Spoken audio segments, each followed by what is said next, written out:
ನಮಸ್ತೆ ವೀಕ್ಷಕರೇ, Indian YouTuber ರೇಣು ಚಾನೆಲ್ಗೆ ಸ್ವಾಗತ. ನಾನು ಇವತ್ತು ಮನೆಯಲ್ಲಿ ಇರ್ತಕ್ಕಂಥ ಸಾಮಗ್ರಿಗಳನ್ನು ಬಳಸಿ ಸ್ವೀಟನ್ನು ಹೇಗೆ ಈ 5 ನಿಮಿಷದಲ್ಲಿ ಮಾಡೋದಂತ ಹೇಳ್ಕೊಡ್ತಾ ಇದ್ದೀನಿ. ಇದನ್ನು ಮಕ್ಕಳು ಕೂಡ ಈಸಿಯಾಗಿ ಮಾಡ್ಕೋಬಹುದು. ಗ್ಯಾಸ್ ಬಳಸದೆ ಕೂಡ ನೀವು ಇದನ್ನು ಆಯಿಲ್ ಇಲ್ಲದೆ, ತುಪ್ಪ ಇಲ್ಲದೆ ಬಳಸದೆ ಕೂಡ ಇದನ್ನು ಈಸಿಯಾಗಿ ಮಾಡ್ಕೋಬಹುದು. ನಾನು ಇಲ್ಲಿ ಒಂದು ಬಟ್ಲಷ್ಟು ಹುರಿಗಡ್ಲಿನ ಅಂದರೆ ಪುಟಾಣಿನ ತಗೊಳ್ತಾ ಇದ್ದೀನಿ. ನಾನು ಇಲ್ಲಿ ಅರ್ಧ ಬಟ್ಲಷ್ಟು ಸಕ್ಕರೆನ ತಗೊಳ್ತಿದ್ದೀನಿ. ನಿಮ್ಗೆ ಎಷ್ಟು ಸಿಹಿ ಬೇಕೋ ಅಷ್ಟು ನೀವು ಸಕ್ಕರೆನ ಉಪಯೋಗಿಸ್ಕೋಬಹುದು. ಒಂದು ಅರ್ಧ ಬಟ್ಲಷ್ಟು ಬಾದಾಮಿನ ತಗೊಳ್ತಾ ಇದ್ದೀನಿ. ನೀವು ಬೇಕಾದರೆ ಗೋಡಂಬಿನ ಕೂಡ ಯೂಸ್ ಮಾಡ್ಕೋಬಹುದು. ಇದನ್ನು ನಾನು ಇಲ್ಲಿ ಈ ರೀತಿ ಗ್ರೇಡ್ ಮಾಡಿಬಿಟ್ಟು ತಗೊಳ್ತಾ ಇದ್ದೀನಿ. ಈ ರೀತಿ ನಾನು ಗ್ರೇಡ್ ಮಾಡಿಬಿಟ್ಟು ತಗೊಳ್ತಾ ಇದ್ದೀನಿ. ಈಗ ಇದಕ್ಕೆ ರೂಮ್ ಟೆಂಪ್ರೇಚರ್ ಇಲ್ಲಿರುವ ಹಾಲನ್ನು ಒಂದು ಅರ್ಧ ಗ್ಲಾಸಷ್ಟು ತಗೊಳ್ತಾ ಇದ್ದೀನಿ.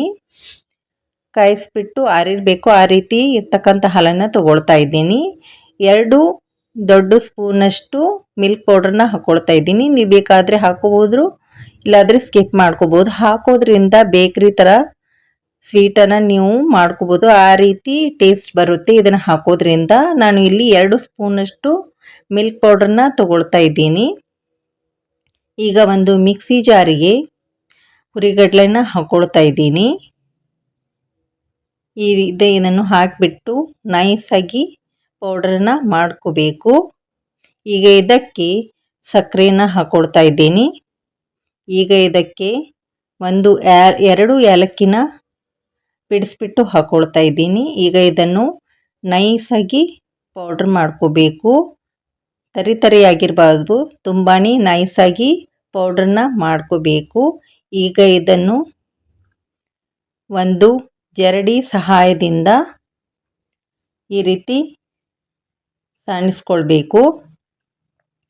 ಈ ರೀತಿ ಸಾಣಿಸ್ಕೊಂಡ್ಬಿಟ್ಟು ಪಕ್ಕಕ್ಕೆ ತೆಗೆದಿಟ್ಕೋಬೇಕು. ಈಗ ನೋಡಿ, ನಾನು ಜರಡಿನ ಮಾಡ್ಕೋತಾ ಇದ್ದೀನಿ. ಈ ರೀತಿ ಜರಡಿನ ಹಿಡ್ಕೋಬೇಕು. ಈಗ ಇದನ್ನು ಇಷ್ಟು ಚೆನ್ನಾಗಿ ನೈಸಾಗಿ ಬರಬೇಕು, ಆ ರೀತಿ ಜರಡಿ ಇಡಬೇಕು. ಇದನ್ನು ಈ ರೀತಿ ಚೆನ್ನಾಗಿ ಜರಡಿನ ಹಿಡ್ಕೋಬೇಕು. ಈಗ ನೋಡಿ, ಈ ರೀತಿ ನೈಸಾಗಿ ಪೌಡ್ರನ್ನ ರೆಡಿ ಮಾಡ್ಕೋಬೇಕು. ಈಗ ಅದೇ ಪ್ಲೇಟಿಗೆ 2 ಸ್ಪೂನಷ್ಟು ಹಾಲಿನ ಪೌಡ್ರನ್ನ ಹಾಕ್ಕೊಳ್ತಾ ಇದ್ದೀನಿ.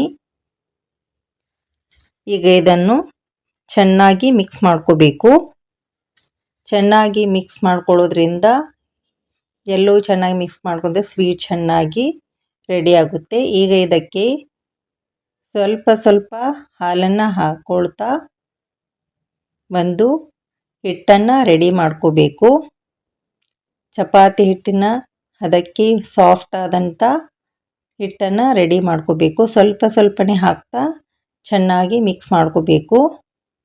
ಈ ರೀತಿ ನೀವು ಗ್ಯಾಸ್ ಉಪಯೋಗಿಸ್ತಿ ತುಂಬಾ 5 ನಿಮಿಷದಲ್ಲಿ ಇದನ್ನು ಸ್ವೀಟನ್ನು ಯಾವಾಗ ನಿಮ್ಗೆ ತಿನ್ನಬೇಕು ಆವಾಗ ಇದನ್ನು ಫಟಾಫಟ್ ಅಂತ ಮಾಡ್ಕೋಬಹುದು. ಮಕ್ಕಳು ಕೂಡ ಇದನ್ನು ಇಷ್ಟಪಟ್ಟು ತಿಂತಾರೆ. ಅಷ್ಟು ಚೆನ್ನಾಗಿ ಈ ಸ್ವೀಟ್ ರೆಡಿ ಆಗುತ್ತೆ.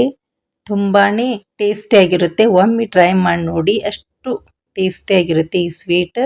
ಈ ರೀತಿ ಹದಕ್ಕೆ ಬರಬೇಕು ನಾದ್ಕೊಂಡಾಗ. ಈಗ ಇದು ಹಿಟ್ಟು ರೆಡಿಯಾಗಿದೆ. ನಾನು ಇಲ್ಲಿ ಈ ಶೇಪಲ್ಲಿ ಮಾಡ್ಕೊಳ್ತಾ ಇದ್ದೀನಿ. ನೋಡಿ ಎಷ್ಟು ಚೆನ್ನಾಗಿ ಬಂದಿದೆ ಅಂತ. ಈಗ ಇದಕ್ಕೆ ಗ್ರೇಡ್ ಮಾಡ್ಕೊಂಡಂಥ ಬಾದಾಮಿನ ಹಾಕ್ಕೊಳ್ತಾ ಇದ್ದೀನಿ. ನೋಡಿ ಎಷ್ಟು ಚೆನ್ನಾಗಿ ಬಂದಿದೆ ಅಂತ. ಈಗ ಒಂದೊಂದನ್ನು ಈ ರೀತಿ ರೆಡಿ ಮಾಡಿಬಿಟ್ಟು ತಗೊಳ್ತಾ ಇದ್ದೀನಿ. ನೀವು ಬೇಕಾದರೆ ಇದನ್ನು ಒಮ್ಮೆ ಟ್ರೈ ಮಾಡಿ ನೋಡಿ, ಪದೇ ಪದೇ ಮಾಡ್ತಾನೆ ಹೋಗ್ತೀರಾ. ಅಷ್ಟು ತುಂಬಾ ಟೇಸ್ಟಿಯಾಗಿರುತ್ತೆ ಫ್ರೆಂಡ್ಸ್ ಈ ಸ್ವೀಟ್. ಒಮ್ಮೆ ಮಾಡಿ ನೋಡಿ, ಮಕ್ಕಳು ಕೂಡ ಇಷ್ಟಪಟ್ಟು ತಿಂತಾರೆ. ಅಷ್ಟು ಟೇಸ್ಟಿಯಾಗಿರುತ್ತೆ. ಈಗ ಇದನ್ನು ಈ ರೀತಿ ರೆಡಿ ಮಾಡಿ ಇಟ್ಕೊಂಡಿದ್ದೀನಿ. ನೋಡಿ, 5 ನಿಮಿಷದಲ್ಲಿ ನೀವು ಕೂಡ ಇದನ್ನು ಮಾಡ್ಕೋಬೋದು. ಮಕ್ಕಳು ಕೂಡ ಇದನ್ನು ಈಸಿಯಾಗಿ ಮಾಡ್ಕೋಬೋದು. ಫಟಾಫಟ್ ಅಂತ ರೆಡಿ ಆಗುತ್ತೆ, ಬೇಗನೆ ಕೂಡ ಆಗುತ್ತೆ. ಯಾರಾದರೂ ಗೆಸ್ಟ್ ಬಂದರೆ ಫಟಾಫಟ್ ಅಂತ ಒಂದು 5 ನಿಮಿಷದಲ್ಲೇ ಮಾಡ್ಕೋಬೋದು. ಎಷ್ಟು ಸಾಫ್ಟಾಗಿ ಬಂದಿದೆ ಅಂತ ನೀವೇ ನೋಡ್ತಾ ಇದ್ದೀರಿ. ತುಂಬಾ ಟೇಸ್ಟಿಯಾಗಿರುತ್ತೆ ಫ್ರೆಂಡ್ಸ್. ಒಮ್ಮೆ ಮಾಡಿ ನೋಡಿ ಎಷ್ಟು ಟೇಸ್ಟಿಯಾಗಿರುತ್ತೆ ಅಂತ. ನಿಮಗೆ ಗೊತ್ತಾಗುತ್ತೆ. ಈ ರೆಸಿಪಿ ಒಮ್ಮೆ ಆದರೂ ಟ್ರೈ ಮಾಡಿ. ನೋಡಿದ್ರಲ್ಲ ವೀಕ್ಷಕರೇ, ಕೇವಲ 5 ನಿಮಿಷದಲ್ಲಿ ಈ ಸ್ವೀಟನ್ನು ಗ್ಯಾಸ್ ಬಳಸದೆ, ತುಪ್ಪ ಹಾಕದೆ, ಎಣ್ಣೆ ಹಾಕದೆ ತುಂಬಾ ಕಡಿಮೆ ಖರ್ಚಿನಲ್ಲಿ ಮನೆಯಲ್ಲಿ ಇರ್ತಕ್ಕಂಥ ಸಾಮಗ್ರಿಗಳನ್ನು ಇದನ್ನು ಪಟಾಪಟ್ ಅಂತ 5 ನಿಮಿಷದಲ್ಲಿ ಮಾಡ್ಕೋಬೋದು. ಬೇಕಾದರೆ ನೀವು ಕೂಡ ಒಮ್ಮೆ ಟ್ರೈ ಮಾಡಿ. ಎಷ್ಟು ಸುಲಭವಾಗಿ ಈಸಿಯಾಗಿ ಮಾಡ್ಕೋಬೋದು ಅಂತ ನಿಮಗೆ ಗೊತ್ತಾಗುತ್ತೆ. ಟೇಸ್ಟು ಕೂಡ ಅಷ್ಟೇ ಅದ್ಭುತವಾಗಿರುತ್ತೆ. ಒಮ್ಮೆ ಟ್ರೈ ಮಾಡಿ ನೋಡಿ ಫ್ರೆಂಡ್ಸ್, ತುಂಬಾ ರುಚಿಕರವಾಗಿರುತ್ತೆ ಈ ಸ್ವೀಟ್. ನೀವು ಕೂಡ ಇದನ್ನು ಮಾಡ್ಕೋಬೋದು. ಇದನ್ನು ಟ್ರೈ ಮಾಡಿ ನೋಡಿ. ಒಂದು ಸ್ವಲ್ಪ ಆದರೂ ಇಷ್ಟ ಆದರೆ ಒಂದು ಲೈಕ್ ಕೊಡೋದನ್ನು ಮರಿಬೇಡಿ. ಈ ಸ್ವೀಟ್ ರೆಸಿಪಿ ಹೇಗೆ ಬಂದಿದೆ ಅಂತ ಒಮ್ಮೆ ಟ್ರೈ ಮಾಡಿ ಕಾಮೆಂಟ್ ಸೆಕ್ಷನಲ್ಲಿ ತಿಳಿಸಿ. ಮತ್ತಷ್ಟು ಹೊಸ ವಿಡಿಯೋಗಳಿಗಾಗಿ ನನ್ನ ಚಾನೆಲ್ಗೆ ಸಬ್ಸ್ಕ್ರೈಬ್ ಮಾಡಿ. ವಿಡಿಯೋನ ಕೊನೆ ತನಕ ನೋಡಿದ್ದಕ್ಕೆ ಧನ್ಯವಾದ. Thank you for watching.